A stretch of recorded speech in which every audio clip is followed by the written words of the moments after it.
Good day po teachers! Welcome back po dito sa Learning Pal kung saan po tayo nag-share ng latest DepEd news and updates and free learning resources. So meron lang po i-share na good news sa inyo po mga teachers, especially po sa mga nag-serve po ngayon po midterm elections dahil meron po tayong additional pay for our service noong nakaraan pong midterm election. Ito po nagkakalaga ng 1,000 pesos.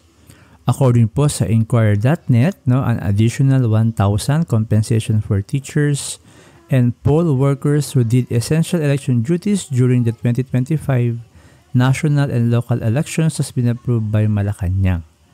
At ito po raw ay nagkakahalaga ng 758.4 million for the additional 1,000 of 758,549 poll workers. So good news po ito sa ating teachers. So kung kayo pong tatanungin, ano pong much better? Ito pong additional 1,000 pesos or mas maganda po na alisin na lang po yung tax sa ating honorarium. So comment lang nyo po yan sa ating comment section.